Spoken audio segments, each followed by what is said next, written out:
Bonjour et bienvenue dans Dimanche en politique, votre magazine de débat. Au programme cette semaine, votre argent et un joli bazar fiscal. La taxe d'habitation 2018 baisse, c'est une décision d'Emmanuel Macron. Ça baisse, mais une augmentation dans plusieurs communes de notre région. Alors, la faute au maire qui, mauvais joueur, torpille le cadeau fiscal du gouvernement, ou la faute au gouvernement qui étrangle financièrement les collectivités et les oblige à augmenter les impôts. Pour en débattre, avec nous, une représentante de la majorité, Monique Iborra. Bonjour. Bonjour. Vous êtes députée La République En Marche de Lot-et-Garonne. En face de vous, Monique Iborra, Valérie Rabault. Bonjour. Valérie Rabault, députée socialiste du Tarn-et-Garonne. Vous êtes la présidente du groupe PS à l'Assemblée et ex-rapporteur du budget. Et enfin, Aurélien Pradier, bonjour. Bonjour. Député du Lot et ancien maire d'une commune. Et pour commencer, comme toutes les semaines, la parole aux citoyens. On les écoute sur des images signées Vincent Albinet. Oui, c'est mon point, mais c'est avec l'augmentation du gasoil, etc., c'est 10 fois perdu. De toute manière, si nous la baissent, ils vont nous prendre l'argent d'un autre côté. Donc bon. Pour moi, elle monte, c'est comme ça. Vous le vivez comment ? Mal, parce que je pense qu'il y a une explosion des impôts actuellement. Et en plus, comme il y a une taxation et de l'essence qui augmente, les retraités, parce que je suis retraité, père de 5 enfants, on le trouve dur. Comment vous allez utiliser cette ristourne fiscale ? Alors, je vis à flux tendu. Je suis professeur et les émoluments des professeurs sont limités. Ça n'est pas une plainte, c'est une réalité. Et donc, je l'utiliserai pour mon quotidien, voilà, et celui de mes enfants. Vous comprenez que les impôts augmentent alors que le gouvernement dit ça baisse ? Bien entendu, oui. Oui. Ça, je comprends très bien, oui, qu'ils sont en train de nous enfumer. Hein. Ah, là, il n'y a pas de souci. Hein. Alors Monique Iborra En Marche assure le service après-vente de cette baisse de la taxe d'habitation sur les réseaux sociaux. Mais apparemment, ça passe pas. Comment vous expliquez ce malentendu, visiblement ? Ce n'est pas le service après-vente, c'est une conviction. Je crois que voilà, vous jouez sur les mots, c'est Orion même. Les Français ont raison, ils ont raison d'être exigeants. Ils ont été tellement déçus, tellement. Et donc ils ont raison de vérifier. Déçus par qui ? Par tous les gouvernements ou il y a un problème avec votre propre majorité ? Il y avait un problème antérieurement où je rappellerai tout simplement que tout ce qui avait été prévu pendant la campagne ou pratiquement n'avait pas été appliqué, même le contraire l'avait été fait. Donc aujourd'hui, les Français ont raison de se poser des questions. Il faut en effet que nous leur prouvions qu'en ce qui concerne la taxe d'habitation, les choses sont prévues, ce qui avait été déjà d'ailleurs prévu par le gouvernement Hollande et qui avait échoué à 2 reprises, en 2013 et en 2014, pour le mettre en place. Nous, au niveau de la taxe d'habitation, on a la preuve aujourd'hui et on va en discuter. Merci pour cette émission, de nous donner la possibilité d'expliquer. Eh bien nous commençons dès le 1er octobre à baisser 30% de cette taxe. Nous allons poursuivre pendant 3 années. Et en 2021, plus personne ne paiera la taxe d'habitation. Toujours la même question, pourquoi ça coince ? On redonne de l'argent aux Français et visiblement, ils ne sont pas convaincus. Qu'est-ce qui se passe, Valérie Rabault ? Parce que les Français font des additions. Ils voient bien ce qu'ils payent quand la fiscalité écologique augmente, ils voient bien ce qu'ils payent quand la CSG pour les retraités augmente. Je rappelle qu'il y a 8 millions de retraités en France qui vont voir leur pouvoir d'achat en 2019 baisser de l'équivalent d'un demi-mois de retraite. Vous avez 1 500 € par mois de retraite, vous perdez 642 € de pouvoir d'achat l'année prochaine. Alors même si vous avez un tiers de la taxe d'habitation, vous comprenez bien que ça ne compense pas. Donc eux font des additions. Ils se fichent de savoir si la fiscalité elle arrive par le tuyau taxe d'habitation, le tuyau taxe écologique ou le tuyau impôt sur le revenu. Ce qui compte à la fin, c'est d'avoir un bilan global. Et sur ce bilan global, ils ne s'y retrouvent pas. Donc c'est ce qui explique les commentaires des personnes que vous avez interrogées à Toulouse. Est-ce que c'est quand même une bonne chose qu'on supprime la taxe d'habitation ? Vous la soutenez, cette réforme ? Je pense que les Français sont extrêmement lucides. Ils ne s'en laissent pas raconter. Le mot d'enfumage qui a été prononcé tout à l'heure par un Toulousain est en fait la vérité. Le sujet, c'est pas tant la suppression de la taxe d'habitation. Mais ça, vous le soutenez. Est-ce que pour vous, c'est une bonne chose ? Oui, parce que c'est quelque chose qui a été proposé déjà depuis de nombreuses années. Mais pourquoi Alors justement, vous suivez ça, je vous propose d'écouter Emmanuel Macron au Congrès des maires et vous réagissez de suite après sur justement, ça fait des années que ça traîne dans les cartons. On écoute Emmanuel Macron et vous réagissez Aurélien Pradier. Pourquoi la taxe d'habitation ? Moi j'entends tous ceux qui voudraient la défendre, c'est tous ceux qui aujourd'hui la dénoncent. peu près tous ceux qui aujourd'hui font l'apologie de la taxe d'habitation sont ceux qui, depuis des décennies, disent qu'il faut réviser les valeurs locatives. Ça ne marche plus. Les valeurs sont obsolètes et qui ont à chaque fois renoncé à le faire. Ça fait plus de 40 ans dans notre pays qu'on dit cet impôt est injuste, il faut en revoir les bases, la grammaire, l'architecture, et à chaque fois, on renonce. Alors vous dites quoi? Bravo Macron, il a fait ce qu'on aurait dû faire? Non, je dis simplement que le sujet n'est pas aussi simple que ça. Je dis que la suppression de la taxe d'habitation est un projet qui existait depuis de nombreuses années. Mais vous voyez qu'Emmanuel Macron mélange absolument tout. Il nous dit qu'il va supprimer la taxe d'habitation, il nous parle des valeurs locatives, il nous parle des bases sur lesquelles sont calculées la fiscalité locale, mais c'est un sujet beaucoup plus large. La vérité, c'est quoi? C'est ce que les Français nous disent tous les jours. Ils savent parfaitement que la suppression expéditive, mal préparée de la taxe d'habitation va peser sur d'autres éléments de fiscalité. Les Français savent que tout ça, c'est mal préparé. Valérie Rabault, vous êtes une spécialiste des finances publiques, vous êtes d'accord avec ça? Expéditive mal préparé? Je partage complètement ce point de vue. La taxe d'habitation, c'est un système injuste et je regrette, et là je rejoins tout le monde en disant qu'aucun gouvernement n'a eu le courage de la réformer. Mais là, on la remplace par quelque chose d'encore plus injuste. On y viendra sur la seconde partie de l'émission sur les propositions. Je vous ai apporté une carte, Laurent Dubois, qui vous montre, ça c'est la carte de France, plus vous êtes foncé, plus vous allez gagner à la suppression de la taxe d'habitation. Vous voyez, pour les départements, il n'y en a pas un il n'y a pas d'égalité entre les départements. Il y en a qui vont avoir un grand remboursement et d'autres qui auront des petits remboursements. Ça signifie donc que les Français se retrouvent confrontés à un nouveau système qui est aussi injuste que le précédent. Or, tous les Français subissent la hausse de la CSG, en particulier les retraités. Tous les Français, notamment dans le Tarn-et-Garonne, qui n'ont pas de transport en commun, qu'est-ce qu'ils font? Ils payent les taxes à la pompe.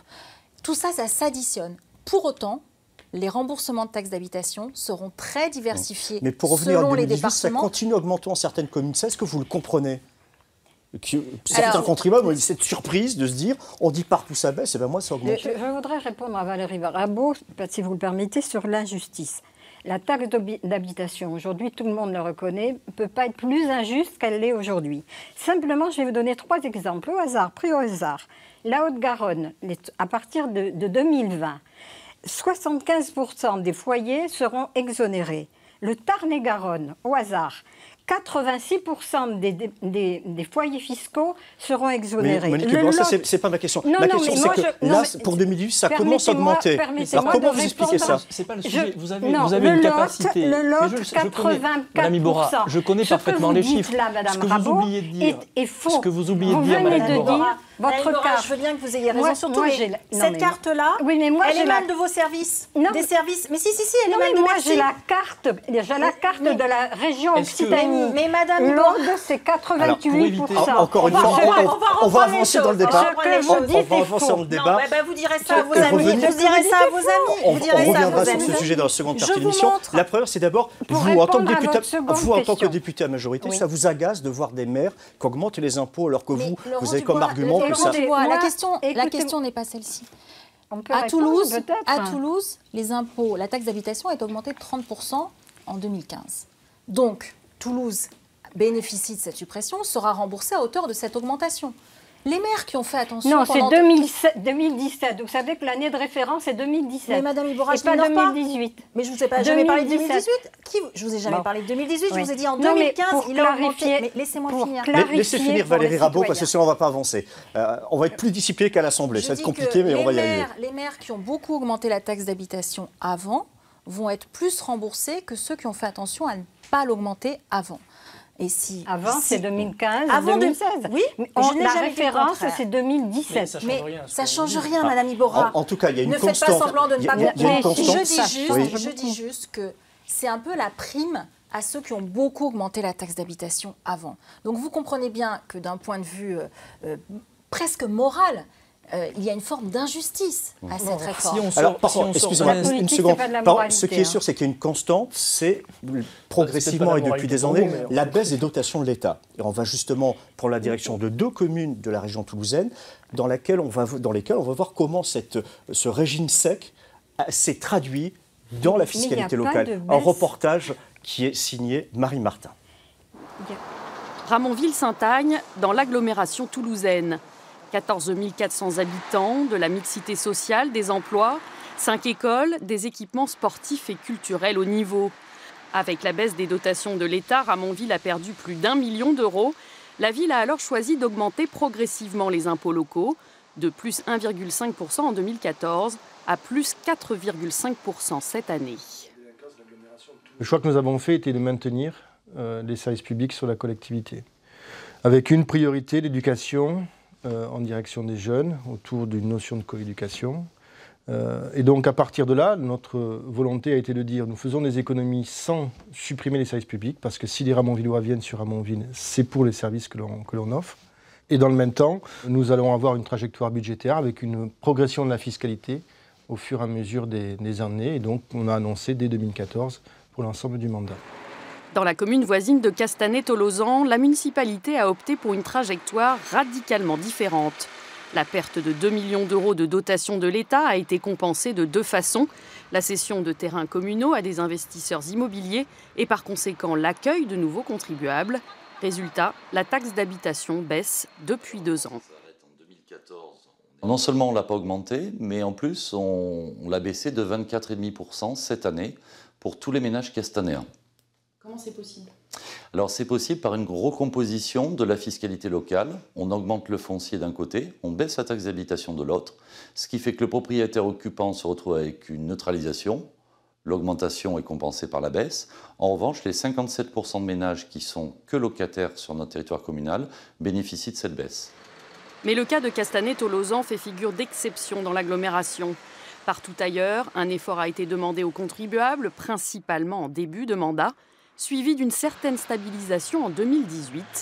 Mais la suppression progressive de la taxe d'habitation d'ici 2020 pour 80% des ménages relance le débat. Malgré la promesse de l'État de compenser à l'euro près, les communes s'inquiètent de l'avenir de leur autonomie.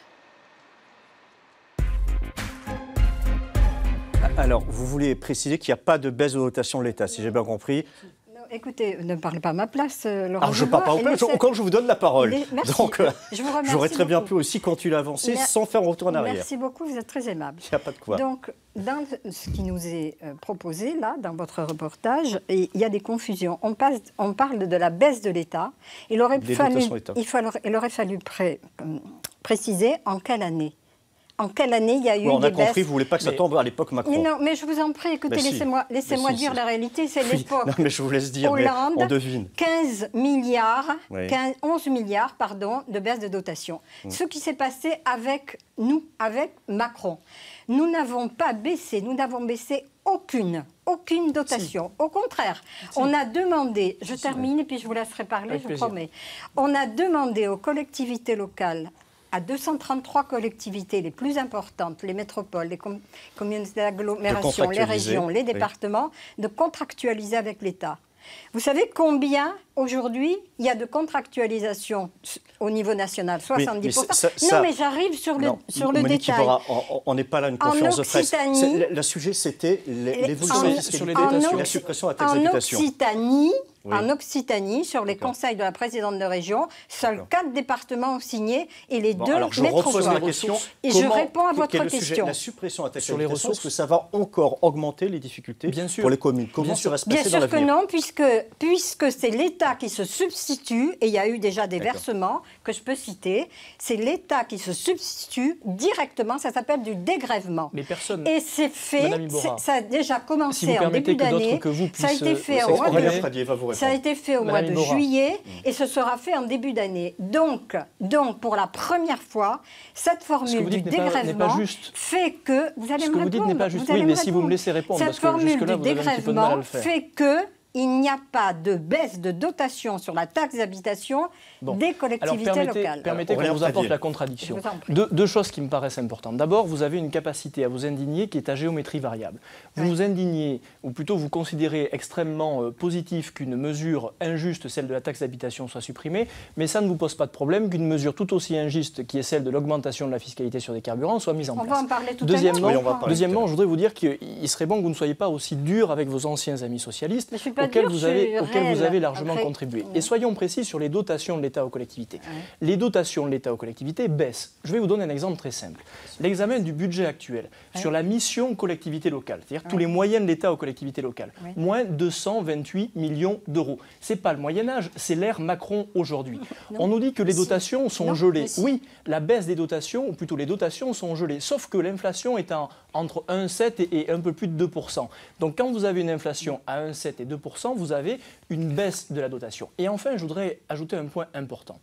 Derrière tous ces chiffres, il y a une logique. Quelle est la logique et quel est l'ADN du macronisme? L'ADN du macronisme, c'est de mettre la main sur les capacités de décision des collectivités.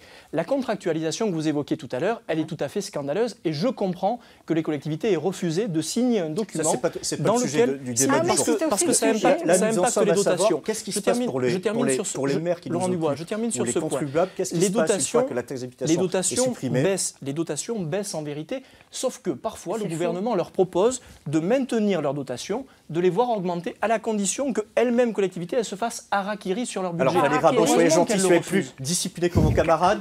Par rapport à cette question précise qui intéresse nos téléspectateurs, qu'est-ce qui se passe pour nos communes, puisqu'on nous dit qu'en 2021 c'est fini? Est-ce que vous avez confiance dans le système de substitution qui va se mettre en place? Alors le système de substitution, historiquement, quels que soient les gouvernements, gauche et droite, il a toujours été à géométrie variable. C'est-à-dire que l'État fait une promesse en année 1, et puis l'année suivante, il refait voter un budget et la promesse, elle est un peu oubliée. Ça, c'est le premier sujet. Deuxième sujet, la base du remboursement se fait sur le taux 2017. Oui. Donc si des maires décident d'augmenter en 2018, c'est évidemment le contribuable qui paye la différence. Est-ce que certains maires ont joué là-dessus? C'est on augmente 2018 pour être remboursé sur une bonne base? Non, parce que ça ne marche pas. Par contre, tous les maires qui ont augmenté... C'est 2017. Madame Iborra, je ne vous ai pas interrompu. Oui, vous avez raison. Donc 2015, tous ceux qui ont augmenté les impôts en 2015, 2016 ou 2017, eux vont récupérer un remboursement de l'État qui va être plus élevé que tous les maires qui n'ont pas augmenté les impôts. Qui c'est qui paye ce remboursement? Qui c'est qui paye? Mais c'est vous, Laurent Dubois. C'est vous, Madame Iborra. C'est tous les contribuables français qui payent. Qui sont ces contribuables français? C'est ceux qui payent la taxe sur les carburants, ceux qui payent l'impôt sur le revenu, ceux qui payent la CSG. Tout ce pot commun sert à faire ce remboursement. Donc, à la fin des fins, pour que les Français s'y retrouvent, il faut faire une addition, savoir ce qu'on gagne et ce qu'on perd. Et ça, c'est très important parce que si vous ne faites pas ça, effectivement, il peut y avoir des mesures et des annonces qui peuvent faire plaisir, mais à la fin des fins, vous avez quand même perdu du pouvoir d'achat. Alors, on va écouter l'adjoint aux finances de la mairie de Toulouse, Sacha Briand, qui justement parle de l'avenir de cette suppression programmée de la taxe d'habitation. On va voir qu'il n'est pas vraiment inquiet et ensuite on revient en plateau pour en débattre. La réforme de la taxe d'habitation ne peut pas s'accompagner d'une baisse des ressources correspondantes. Le gouvernement s'est engagé à une substitution de ressources. Il reste encore beaucoup de choses à définir, mais nous travaillons au sein de France Urbaine avec le gouvernement pour trouver quelque chose qui soit parfaitement équilibré. Alors, Maureen Nicubra, quelles sont les options sur la table? On parle de récupérer un impôt national versé au département. Voilà. Alors, est-ce que ça, c'est une piste? Est-ce que déshabiller Paul pour habiller Jean, est-ce que c'est une option? Non, c'est pas aussi simple que ça. À partir de 2021, il y aura donc une réforme de la fiscalité locale, ce qu'aucun gouvernement, aucun, n'a essayé de faire.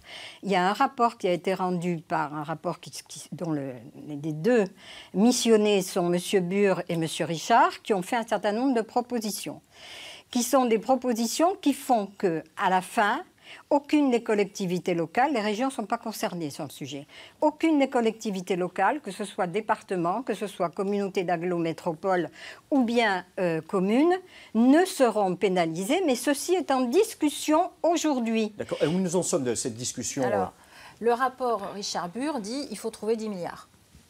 Mais il ne dit pas où on peut les trouver. Si, je l'ai lu, vous inquiétez pas. Il fait deux propositions. Il dit soit on transfère des départements aux communes, mais on ne dit pas comment on compense les départements. Donc à la fin des fins, ce que vous dites la est conclusion... Faux. Non, mais moi je suis ahurie de ce que vous pouvez dire, surtout si vous avez lu le rapport. C'est inadmissible. Alors dites ce qu'il y a. Donnez concrètement la proposition, puisque vous avez l'air...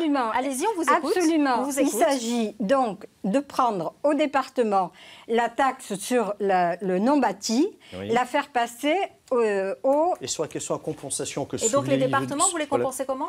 Les départements peuvent être compensés, et vous le savez très bien, par une taxe nationale. Laquelle? Un impôt national. Laquelle? Ça peut être éventuellement la Donc TVA. vous augmentez un Ce impôt qui a été national. fait pour les régions. Donc vous augmentez un impôt national. On n'augmente pas un impôt national, on ne l'a pas fait pour les régions. Vous On leur augmentez a un donné, impôt national, on alors. leur a donné de la TVA et on n'a pas augmenté. Mais ce que vous dites là n'est pas honnête. Non, honnêtement, Madame Iborra, vous n'êtes pas capable, vous n'êtes pas capable de donner, Madame Iborra. Laissez-moi parler, je vous le donne. Alors expliquez-nous. C'est plutôt moi qui suis chargé de l'arbitrage du coup de sifflet. Mais on va laisser parler Non, mais un Madame impôt Iborra. national, comme ça a été fait pour les régions, sans augmenter l'impôt national. Et vous le savez mieux que quiconque, même si la présidente de région n'est pas d'accord et qu'elle ment, je le dis carrément, elle ment. Parce qu'aujourd'hui, le mensonge, c'est la manière de faire de la politique. Et au niveau des communautés d'agglomération et des métropoles, il s'agit de leur transférer en fonction de leurs compétences, c'est-à-dire de la compétence qu'ils ont au niveau du développement économique, de leur transférer est-ce que vous êtes d'accord avec je vous rassure, Monique Iborra, ça va être compensé. Je vous ferai passer le rapport. Vous permettez, Madame Iborra, que d'autres que vous puissent exprimer une doxa. Ne vous inquiétez pas, on l'a en bien lu. l'occurrence, on a parfaitement lu. Madame Iborra, on a parfaitement. Si vous permettez un instant, c'est pas parce que vous assénez des propos qui deviennent des vérités. Sur ce sujet, nous avons deux questions. La première question, c'est le fait que toutes les compensations, par le passé, à l'époque où vous étiez socialiste, vous vous en souvenez aussi, sont des compensations qui ont fonctionné pendant 2 ans et qui n'ont pas fonctionné après. Ce fut le cas sur le RSA et sur le RMI. On compense la première année et dès la deuxième et la troisième année, les collectivités sont perdantes. Mais l'autre sujet qui est essentiel, c'est que ce que l'on fait perdre aux collectivités, ce ne sont pas seulement leurs ressources, c'est aussi leur autonomie financière. Car lorsque vous compensez un impôt sur lequel une mairie a la main, une mairie dit demain je refais mon école et donc j'augmente la fiscalité, les administrés le comprennent parfaitement parce que ça a du sens. Demain, cela va être potentiellement compensé par une fiscalité nationale sur laquelle les élus locaux n'auront plus la main. C'est une mise sous tutelle des collectivités. Le vrai sujet, c'est l'autonomie des collectivités plus que la fiscalité. Et vous ne devriez pas, vraiment, je vous assure, vous devriez entendre les Français, les députés qui n'ont pas les mêmes idées que vous, qui vous disent avec respect que parfois vous avez tort. Vous avez la possibilité d'avoir tort, là, Madame on considère qu'on a raison. Oui, mais c'est bien votre problème. C'est votre certitude absolue. Mais juste sur la taxe d'habitation, c'est pas un téléthon, on n'a pas 3 heures, donc répondez rapidement. Les collectivités gardent l'autonomie, c'est-à-dire qu'ils pourront augmenter ou diminuer une part de leur impôt. Mais c'est bien moindre que celle. Justement, diminution, augmentation. Valérie Rabault, à l'Assemblée nationale, vous avez interpellé le Premier ministre sur la question de la taxe sur les carburants. Et là, il n'est pas question de baisser, c'est même une augmentation assumée. Comment vous interprétez-vous cette géométrie variable ? D'abord, la taxe sur les carburants, c'est une taxe dont le gouvernement a l'impression qu'elle ne se voit pas. Ce n'est pas comme un impôt, vous recevez une feuille d'impôt avec le montant à payer. Pour autant, quand on regarde les montants, la hausse qui a été votée par vous, notamment Madame Iborra, elle est... Ah non, j'ai voté contre. Non. Elle est délirante. Elle est délirante. Pour une famille, 2 parents, 2 enfants, qui vit soit dans le Lot, soit dans le Tarn-et-Garonne, qui n'a pas accès à des transports en commun, qui se chauffe au fioul domestique, cette famille va payer 576 € de plus en 2022 par rapport à 2017. Dans le micro-trottoir, des gens disant la taxe d'habitation est effacée par le cœur bon, vous dites oui, c'est vrai. Mais oui, c'est vrai. Et là, c'est hors TVA et hors augmentation du prix du baril. On est sur un schéma qui n'a jamais été vu dans notre pays. Ah, ça, c'est sûr. Jamais. Oui, faire payer à une famille 576 € de plus par rapport à 2017, est-ce que vous comprenez qu'il puisse y avoir un problème de lisibilité de politique fiscale entre on augmente d'un côté, on baisse de l'autre? Vous avez raison dans ce sens parce qu'il y a un problème de calendrier. C'est un problème de calendrier. La plupart des mesures importantes qu'on fait, on les fait lisser sur plusieurs années. Or, l'augmentation, elle arrive maintenant. Mais ce que je voulais dire... Non, elle est chaque année au 1er janvier. L'augmentation de la fiscalité écologique. La fiscalité écologique, elle ne date pas d'aujourd'hui. Ce n'est pas de la fiscalité écologique. C'est de la fiscalité, point. D'accord, si vous voulez. C'est pas la même chose. La fiscalité écologique, je dis ça et je sais pourquoi je le dis. C'est de la com. Elle a été mise en place, c'est pas compliqué, en 2013, en 2014 et en 2015. Pas à ce niveau-là. Oui, je vais l'expliquer. Par Ségolène Royal, avec cette nécessité de caractériser un impôt pour la transition énergétique. Et j'insiste. Donc, du coup, du gouvernement, il y a une mobilisation qui est prévue le 17 novembre, il n'y aura pas de l'écologie, de l'Est lâché. Il faut que les Français comprennent. Ils comprennent très bien. Ça n'a pas été au bout et ça n'a même pas, pratiquement pas commencé. Aujourd'hui, on a décidé, étant donné le rapport du GIEC, je ne sais pas si vous êtes au courant, mais là, la situation commence à être alarmante. Soyons clairs sur Madame Iborra, soyons clairs sur le discours. Vous me laissez finir. Et donc, sur le discours écologique. Il y a un certain nombre dont on ne parle pas, dont Madame ne parle jamais. Il y a les mesures d'accompagnement qui n'ont jamais été aussi importantes que celles qui sont mises en place aujourd'hui.